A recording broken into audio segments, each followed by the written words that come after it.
Story 1. The laugh that followed me home. It was past 10 when I finally left the office. The rain had been coming down for hours, loud enough to drown out every other sound. Everyone else had gone home long ago, leaving only me and the office boy finishing the last round of backups. The place was quiet, the kind of quiet that feels heavy, as if the walls are listening. I worked as a software engineer at a small startup 3 blocks from my apartment, close enough to walk every day. That night, I thought I would do the same, even with the storm. I had an umbrella, and home was not far. When I stepped outside, the street was already flooded in spots. The light from the street lamps looked stretched and soft, blurred through sheets of falling rain.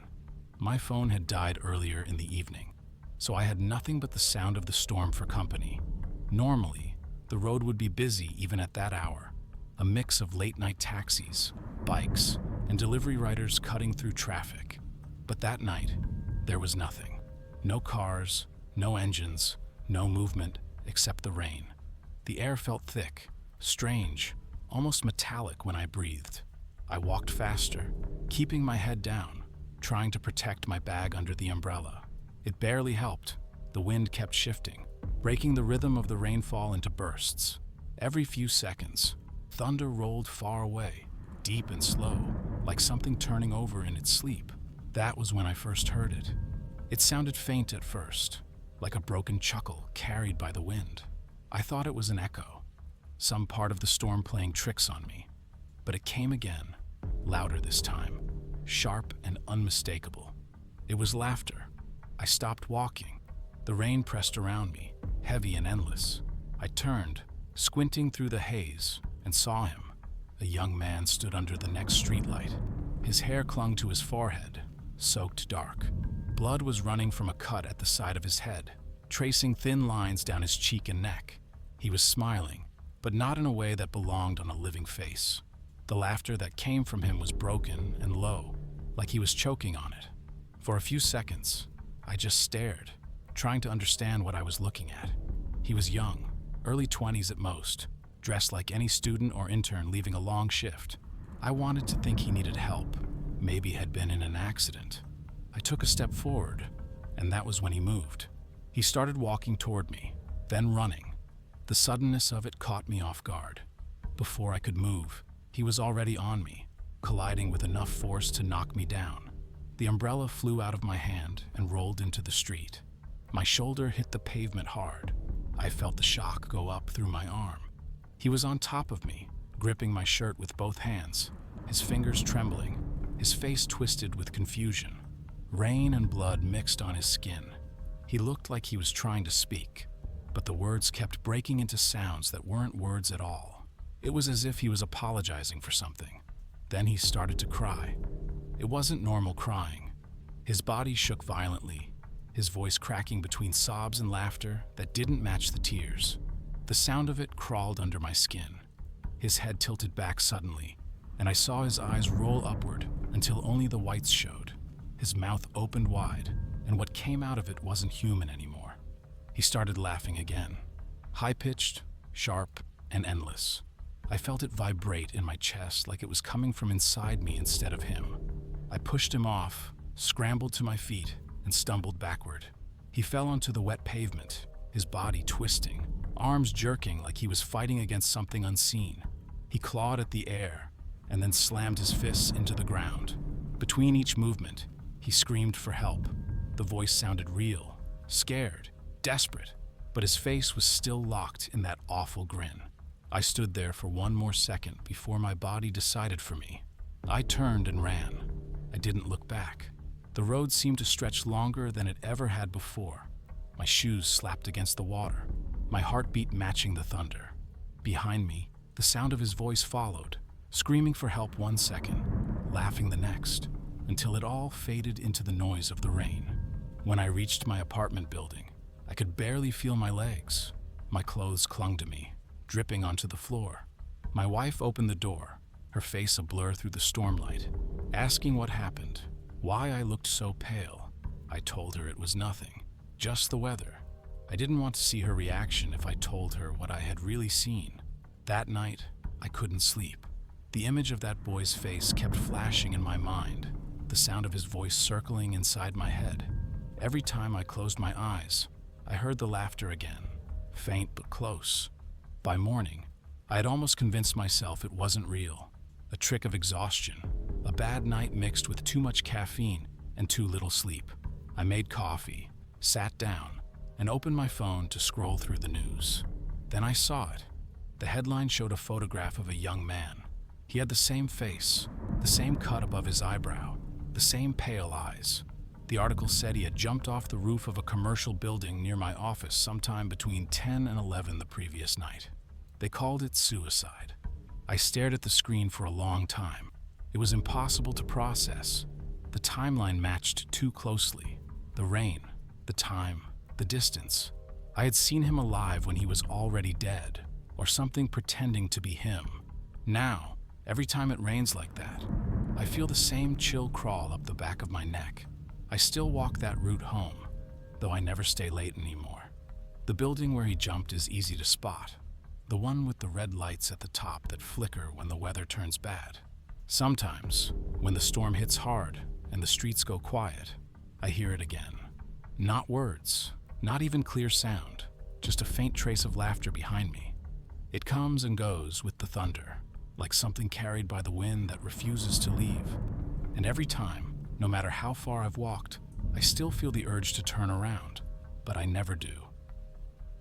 Story 2. The Man in the Wardrobe.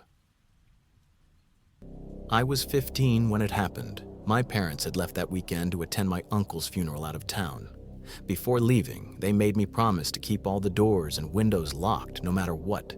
They reminded me twice not to answer the gate or talk to anyone through it. I nodded, pretending to listen, already thinking I wouldn't bother. I was old enough to be on my own, or at least that's what I thought then. The morning was heavy and gray. The air smelled like rain even before it started. Once they left, the silence inside the house felt strange, stretched thin. I made myself something to eat, threw on my hoodie, and left to play with my friends at the park down the street. The idea of sitting inside alone all day just didn't feel right. I didn't even lock the front door when I left. By the time I got back, the first drops were already falling. My shoes left muddy prints on the floor. The kitchen light was still on, casting a soft glow over the dark rooms. I heated some leftovers, ate in silence, and then went upstairs. The rain had turned wild by then, hammering against the windows hard enough to shake the glass. I switched on my computer and started gaming. Time slipped by fast. The only light in my room came from the screen, flashing across the walls. My headphones blocked out everything, even the thunder. I didn't notice how dark it had gotten until I paused the game and realized the power flickered twice. Outside, the storm was roaring. Eventually, I shut everything down and stretched, ready to crash. That was when I noticed it. The wardrobe door was slightly open. It stood in the corner, tall and old, a leftover from before my parents renovated the bedroom. The wood had faded to a pale yellow. The mirror on one side warped with age. We never used it anymore, never even touched it. It stayed closed, stuffed with blankets and clothes we didn't need. I knew for sure it had been shut earlier that evening. At first, I brushed it off. Maybe the wind had rattled the house enough to move the latch. Maybe I hadn't noticed before. But the gap was wide enough for me to see the darkness inside it. The longer I stared, the less natural it looked. I lay down, pulled the blanket up, and tried to ignore it.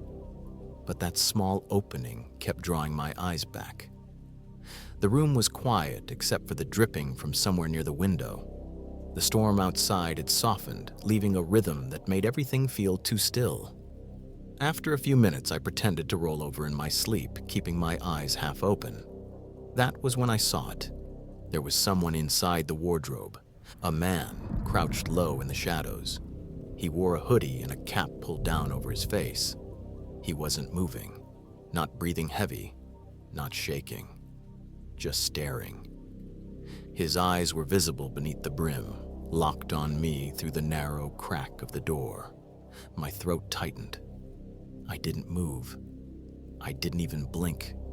Every muscle in my body screamed to run, but I forced myself to stay calm. I didn't want him to know that I'd seen him.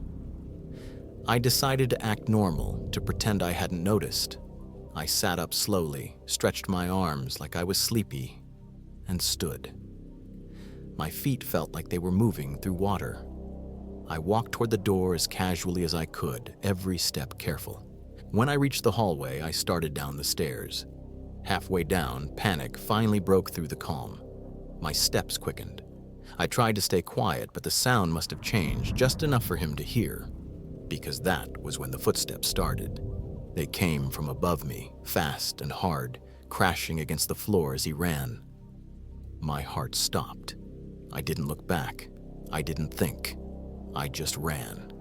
The stair rail brushed against my shoulder as I tore down, nearly slipping on the wet carpet near the front door. I could hear him closing in, his shoes slamming the floorboards, the rhythm of pursuit echoing over the thunder outside. The door was half open, the same one I had never locked. I didn't hesitate. I pushed it wide and ran straight into the storm. Rain hit my face in sheets, but I didn't stop until I reached the neighbor's porch. My hand slammed the door again and again until the porch light flicked on. Everything after that felt like a blur. They pulled me inside, my clothes dripping onto their floor. My chest was heaving so hard I could barely form words. They didn't ask much at first, just wrapped a towel around me and called my parents. The police came soon after, lights flashing blue against the rain. My parents arrived at almost the same time. I remember my mother's face drained of color, my father's expression set like stone. The police went in first. They searched the entire house from top to bottom. When they reached my room, the wardrobe stood open, empty. Nothing was broken, no sign of forced entry. Just that single piece of furniture, its mirror reflecting the lamplight like a single dull eye. They said it was probably a dream, or maybe a panic episode brought on by being alone. My parents nodded, though I could tell they didn't believe it. None of us really did. That night, I refused to go back inside. I slept at the neighbor's house with the lights on. Every sound from outside felt like footsteps. Every gust of wind against the window made me flinch. The next morning, one of the officers returned to do another sweep. This time, they noticed something the first team had missed. A trail of wet footprints led from the back door to the garden wall. The prints were faint but visible enough to follow until they stopped halfway up the wall, as if whoever made them had climbed and jumped over. No one was ever caught, no fingerprints, no reports of anyone suspicious in the neighborhood. Nothing. Since that night, I've never stayed home alone. Even as an adult, whenever I check into a hotel or move into a new apartment, I always check every closet and every wardrobe before going to bed. I tell myself it's habit, but deep down, I know why I do it. Because every time I catch my reflection in a mirrored door, I still half expect to see a hooded man crouch behind it, waiting for me to look too long. Story 3. The Man Who Stopped to Help. It was raining hard that night, harder than I had ever seen. The kind of rain that looks solid when it hits your windshield, turning everything outside into a blur of gray and light. The storm had been building all day, and by the time I left work, the sky looked angry. The wind pushed at the car like it wanted me to turn back. It was my birthday. My wife had probably planned something, maybe dinner, maybe just a cake at home. I knew she was waiting. I could almost see her checking the time, wondering why I wasn't there yet. That thought was enough to make me ignore every warning on the radio about staying off the roads. I told myself it was just 40 minutes. 40 minutes in the rain. The first 20 went fine. Traffic was thin, most people sensible enough to stay indoors. Water pooled on the road, shimmering under the streetlights. The wipers struggled to keep up, the rubber blades squealing with every pass. My hands were locked on the steering wheel, my shoulders tight. Every few seconds, lightning split the sky, followed by thunder that rattled the windows. Halfway home, the engine sputtered. Then it died. At first, I thought the water had gotten into something. I tried turning the key again, then again. Nothing. The needle on the fuel gauge was buried on empty. I had run out of gas. I sat there for a moment, listening to the rain hammer the roof, trying to think. My phone was dead too. The charger had stopped working weeks ago, and I kept forgetting to replace it. The road I was on wasn't completely deserted, but it might as well have been. Cars passed only every few minutes, their headlights flashing briefly before disappearing into the storm. I turned on the hazard lights and stepped out. The rain was cold and sharp against my face. I waved my arm as the next car passed, but it didn't slow down. The second one didn't either. I could feel my clothes sticking to my skin, my shoes filling with water. My teeth started to chatter. Then a car appeared through the rain. Old, small, the kind of boxy shape that looked like it belonged in another decade. It slowed down, tires hissing through the puddles, and stopped beside me. The driver's door opened, and a man stepped out. He wore a bright yellow raincoat that looked slick and shiny under the headlights. The hood was pulled low, and I couldn't see much of his face. He didn't speak. He just stood there for a moment, looking at me through the rain. Then he nodded slightly and motioned toward my car. He walked to the back of his own and opened the trunk. Inside was a large duffel bag, black and worn at the edges. From it, he pulled out a length of wire. It looked strange, thin, almost too thin to hold much weight. He gestured toward my bumper as if offering to tow me. I hesitated. Something about the wire didn't look right.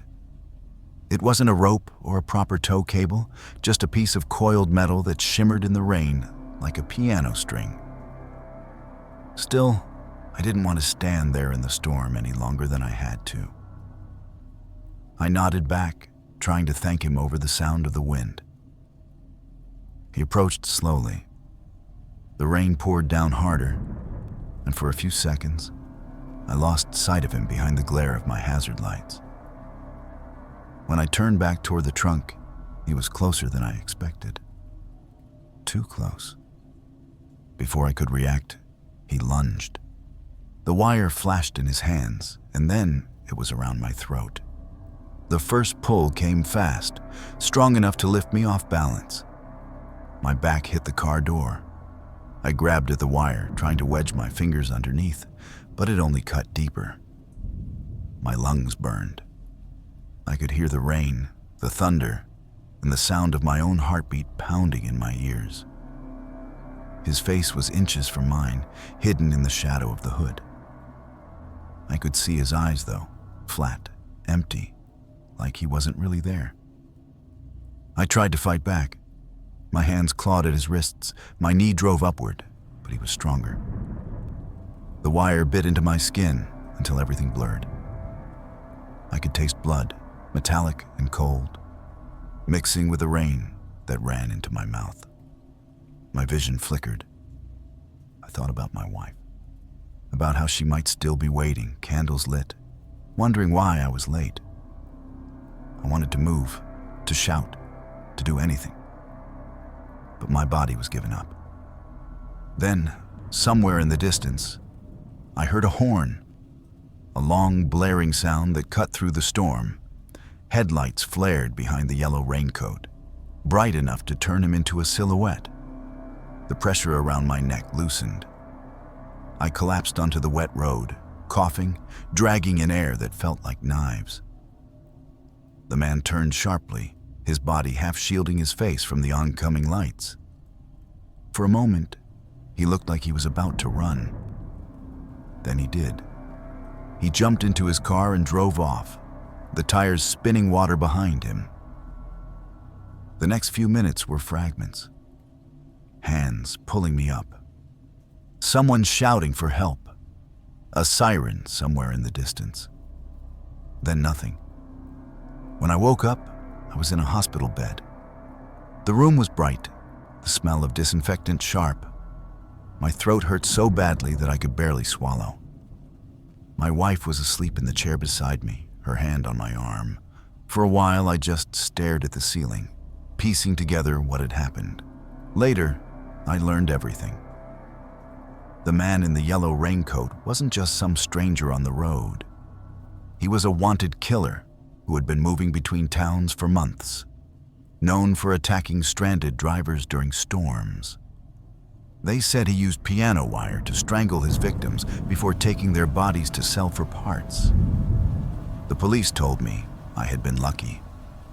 A driver who happened to be passing saw the struggle and called 911. The man had run before the officers arrived, but they found his car abandoned 2 miles away. Inside the trunk, they discovered bloodstains, plastic sheets, and several tools. The thought of it still makes my skin crawl. Every year since then, when my birthday comes around and the weather turns dark, I remember that night. I remember the flash of his eyes, the way the wire felt tightening around my throat, the sound of rain pounding against the metal as everything faded. Sometimes, when I'm driving home late and the storm starts to build, I glance in the mirror and imagine a yellow figure standing at the edge of the road, just waiting for the next stranded car.